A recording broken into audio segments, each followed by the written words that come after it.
Meaning of daunt.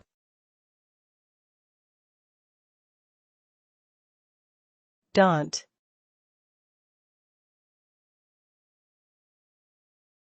Daunt.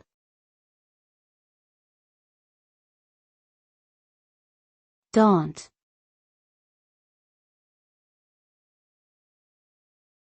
Daunt.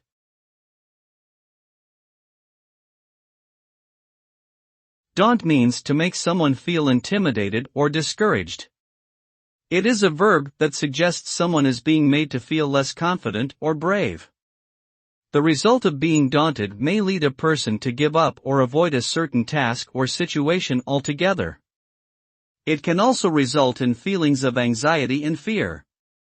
Daunting tasks may seem overwhelming and impossible, but with encouragement and perseverance, they can be accomplished.